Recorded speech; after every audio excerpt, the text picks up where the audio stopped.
Good afternoon, everyone. My name is Kathy Purdy. I am a marketing manager at Schoeneck King. I'd like to welcome you to this afternoon's presentation on Orange Zone restrictions. Today's presenters are Katie Anderson and Kate Reed. Two quick housekeeping items before we get started.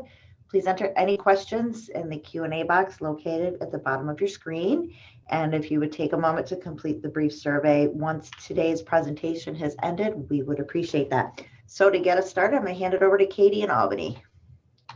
All right. One of these days, I am going to wear the exact outfit that's in my picture. But on one of these webinars, I'll do it, but it's not this day. So we've had a big cluster update. Even this slide is out of date. I had done it before the governor announced more clusters today. This is where the current clusters are active in New York State.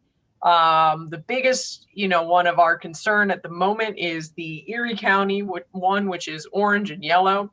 But we have a cluster in Niagara, Monroe, Onondaga, Tioga, Chemung County, Rockland, Westchester, Brooklyn, 2 in the Bronx, and then we have Staten Island and Queens. Today, the governor announced 3 more cluster zones. Another one in Rockland, a different one in Orange County. The Orange County one, I haven't gotten my hands on a map yet, but all of these seem pretty large. And then the Westchester one, which spans from New Rochelle, includes Tarrytown and Yonkers, and Peekskill. So that's where the clusters are at the moment. And we can, go on from there. If you look at it, this is what everybody really wants to know, right? What does it mean when you're in an orange zone? That's what we're facing at the moment in Western New York. So what does it actually mean? First thing it means, all non-essential gatherings are limited to 10 people. Non-essential gatherings, that's a very broad definition in New York State. It comes from Executive Order 202.14. It says that non-essential gatherings are meetings or parties. So business meetings would be considered a non-essential gathering. That is important for you in the orange zones. Limit your in-person gatherings to 10 people. Non-essential businesses, including gyms and also fitness centers, personal care services, have to reduce their in-person workforce by 100%. That is, an important thing to take a look at. If that is your industry, there are a lot of questions that are open about how that impacts different facets of industries. At this point, it seems that if you are operating an athletic club of some form, that will fall under fitness center and have to be closed. But we have not gotten that guidance from New York State at this point. If that impacts you, reach out to us. We can try to get an answer on that question. Houses of worship must reduce their capacity to either the lesser of 33% of the maximum occupancy or 25 people. So that's an additional restriction. Restaurants and taverns. So everybody has to close indoor dining. Indoor dining will close in any winery, any brewery out there. It's all going to be closed. But outdoor dining may continue. I say that while the wind in Albany is whipping around, and the wind chill gets us to below freezing here. So if you're going to be outdoor dining, wear the appropriate clothing. But outdoor dining is allowed, have to have limited at 4 people per table. Schools have to close for in-person instructions unless they follow the state guidance that Kate is going to talk about. One thing to note here too, we have had a ton of questions on this point, which is how do we know when we're close to being in an orange zone or a red zone? I fully expected Buffalo to be considered a red zone. The metrics appear to be met, but the state today said that they are also looking at factors such as where the spread is coming from. If it's coming from an institution, of some kind, if it's coming from a college, if it's coming from a prison, it's coming from a school, which really nothing is coming from schools at this point. But if it is, that will lessen the impact of what zone you're going to be in. If it's coming from household spread as well, that also puts you at, it will, impact what zone you're in. So it gets very difficult to predict what zones you are going to be in. If you are in any of these yellow zones at this point, be really on the lookout, especially coming up to Thanksgiving.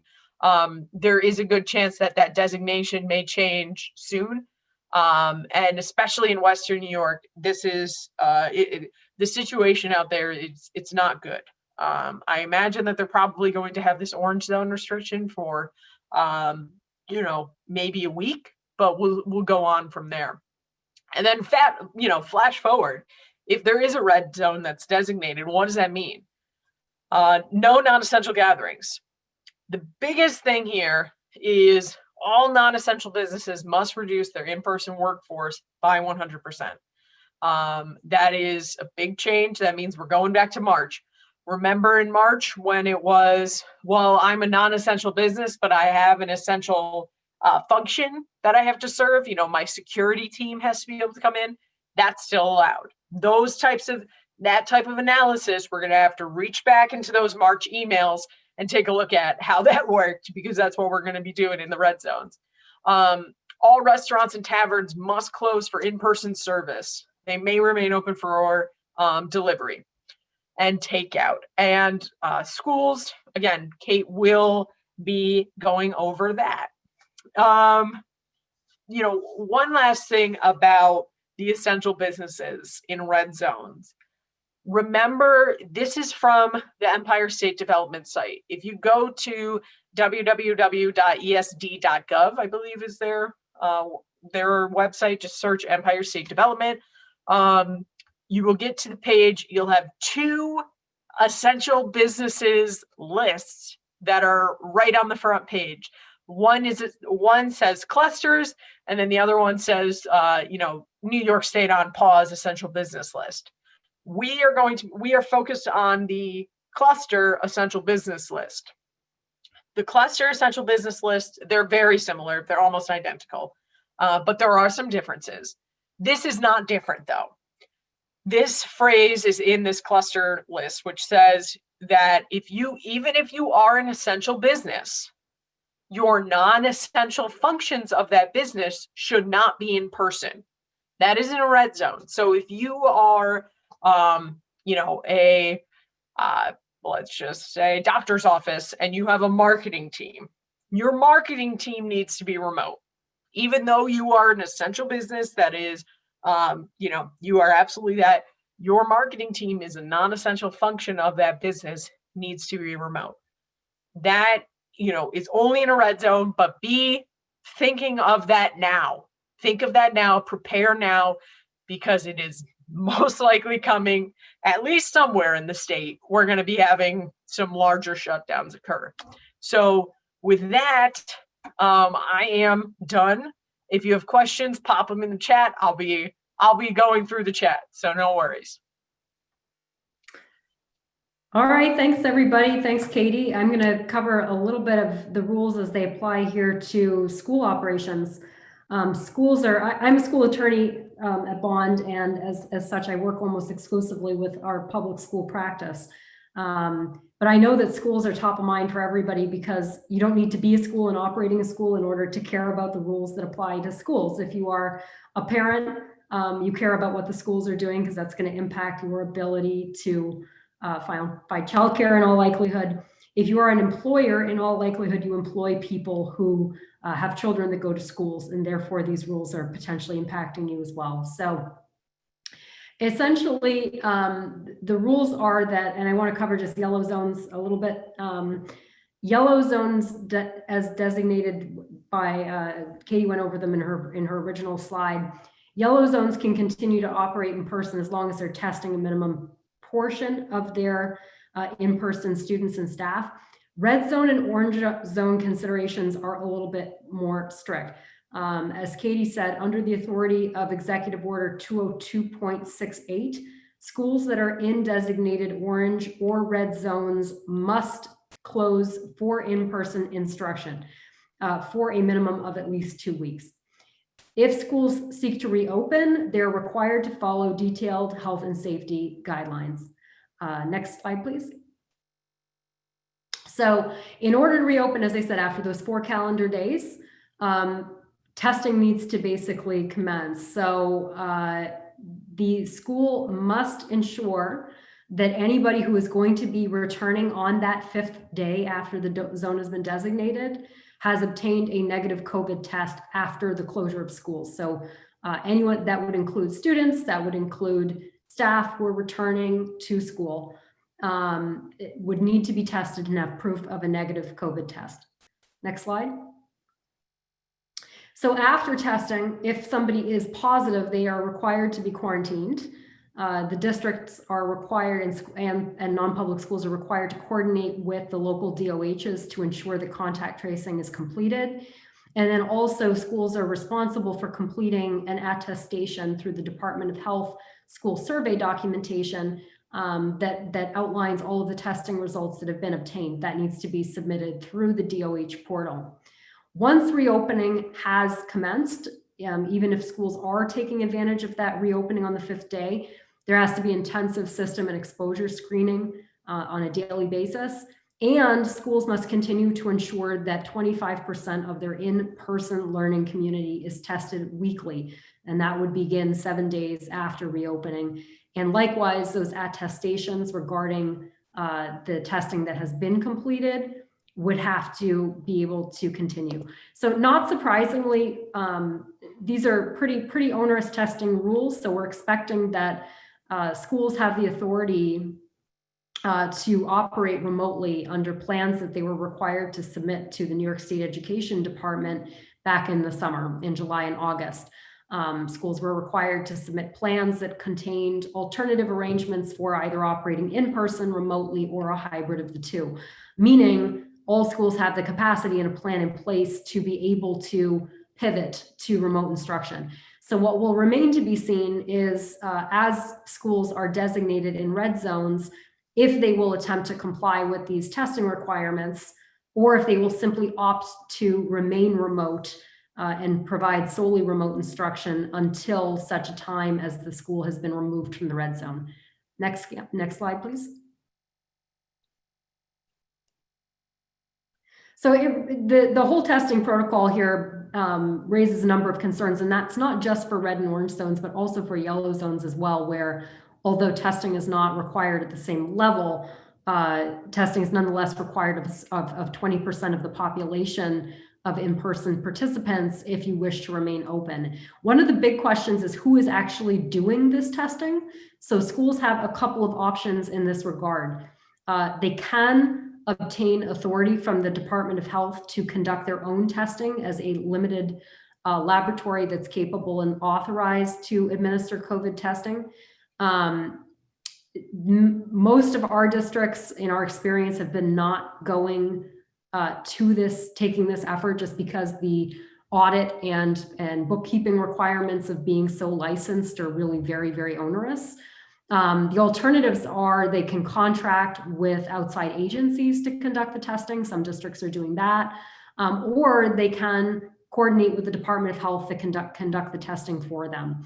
So consent issues are raised by that in terms of, you know, if you're a parent, is your consent going to be sought before your child is tested? The answer is in all likelihood, yes, if the district is coordinating the testing. So if the district is testing themselves, or if the district has a third party or the county present on school property conducting the testing, schools are required to get consent before they can conduct medical testing on children. Staff are a little bit more complicated. If you are in a non-unionized environment, if you're running a private school, the answer is pretty clear that you can mandate that your staff obtain COVID-19 testing prior to returning to the workplace. The answer in a unionized setting is a little bit more complicated. And, you know, if you are in a unionized setting, we recommend that you consult with your school attorney through bond to discuss the labor implications of giving a directive to staff that they must become tested. But the long and short of it is that if you do not meet that threshold of testing in a orange or red zone, that person simply can't return. There is a provision of the education law, section 913, which authorizes school districts, public school districts, that is, to mandate certain medical testing under circumstances where a staff member poses any kind of risk to the school environment. Certainly that may be an option for compelling staff to be tested if they're reluctant to do so. The question of just the logistics of how parent consent will be obtained is also going to be tricky. We recommend that those of you who are administrators in school districts or of non-public schools think about this. To Katie's point, this is probably where we're going a lot, especially in these hotter zones that she highlighted at the beginning of the presentation. This is the direction we're going in. So start thinking proactively about when this time comes, can we be prepared such that, for instance, if testing is going to be taking place on school property, can we obtain parent consent and have those consents on file so that testing can get up and running if you are a school that's going to be planning to operate after the 5th business day of being closed. So I think that's all I had in terms of prepared materials. Katie, at this point, I think we just wanted to open up the remainder of our time for Q&A. Yeah. Have you been monitoring the chat box? I have been, and there's quite a few questions that, well, there's some good questions, so I wanted to go over them. I have given some of them answers, but I think they're worth repeating out loud. The one I'm in the middle of answering right now, which I'll just answer live instead, is about whether or not retail or curbside service for retail will be prohibited when an area is upgraded to red. Retail may operate curbside pickup and delivery in a red zone. No customers may come into the establishment, and only one employee may be physically present to fulfill orders. That's directly off of the Empire State Development website. So if you're thinking, you're going to be a retail place, you're going to be potentially in a red zone for one of the busiest times of year, really start thinking about how you're going to change that to be a delivery or curbside pickup option, because people will want that type of a thing. But that is the answer on retail. Another really good question that we received is, if you're in an orange zone, does the office environment where you have more than 25 employees working in their workspaces meet the definition of a non-essential gathering? No. Employees that are if you are still in your office environment, nothing has changed in terms of how your capacity. The capacity of your office space is still at 50% of whatever your maximum occupancy as set forth by the certificate of occupancy says. A gathering is more, it's not when people are working individually. It is, like another person asked in a question, more like a training. If you're having an in-office training, that would be considered a gathering. You're having a meeting, that's considered a gathering. You're having individuals working separately at their workstations, not a gathering.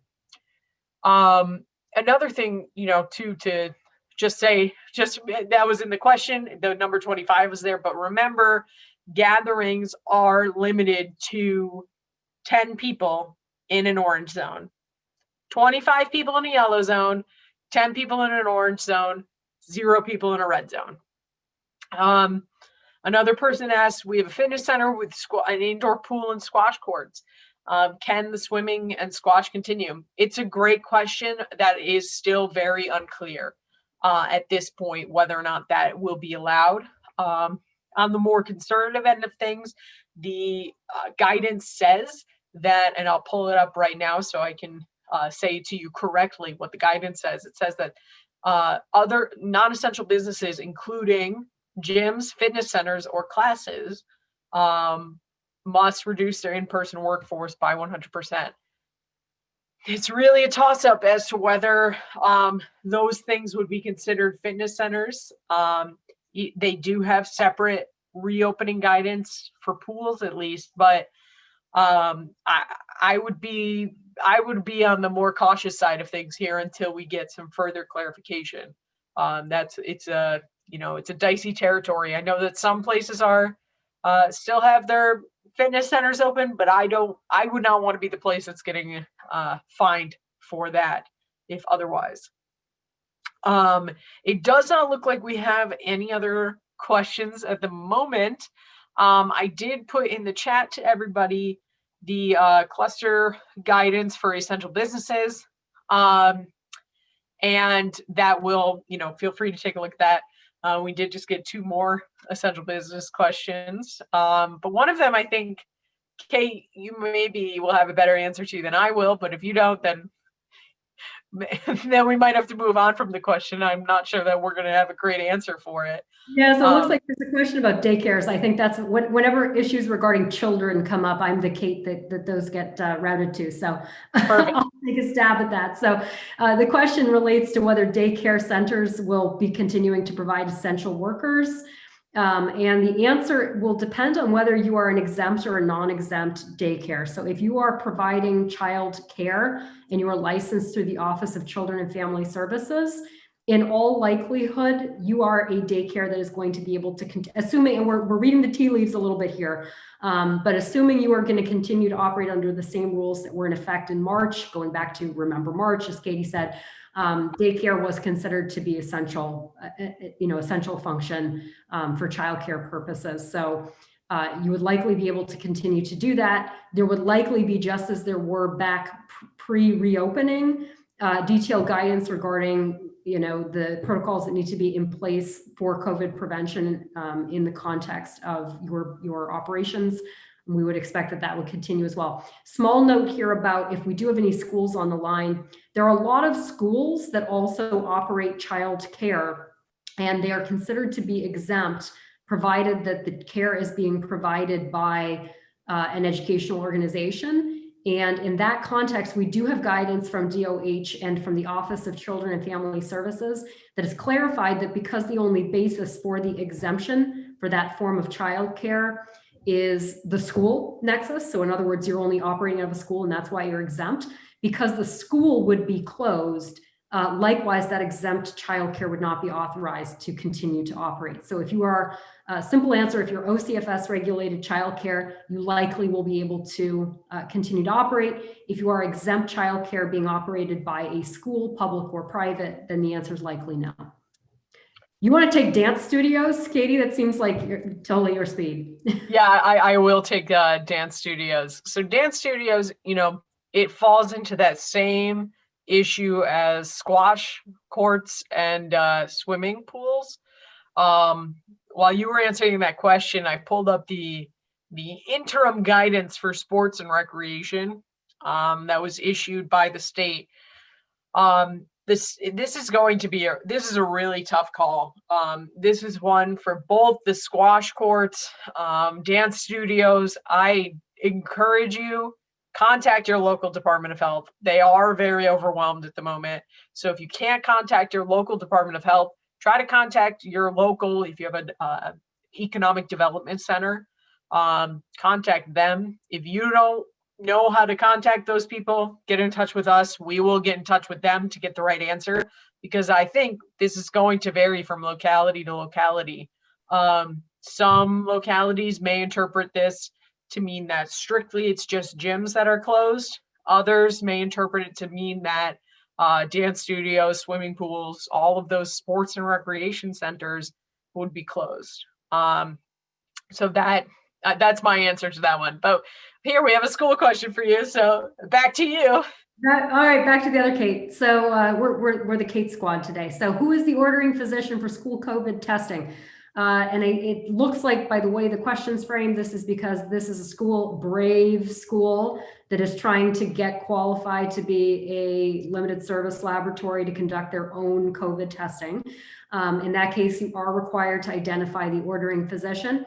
In the case of public school districts, they are required under the education law to have either on retainer or on staff a designated school physician. That is the ordering physician for any medical orders that are applicable within your jurisdiction, essentially. So that would also be the ordering physician for purposes of school COVID testing.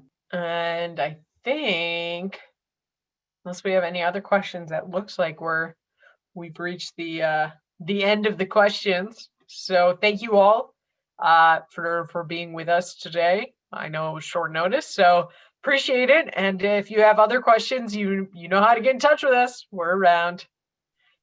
Thanks so much. Thanks, everybody.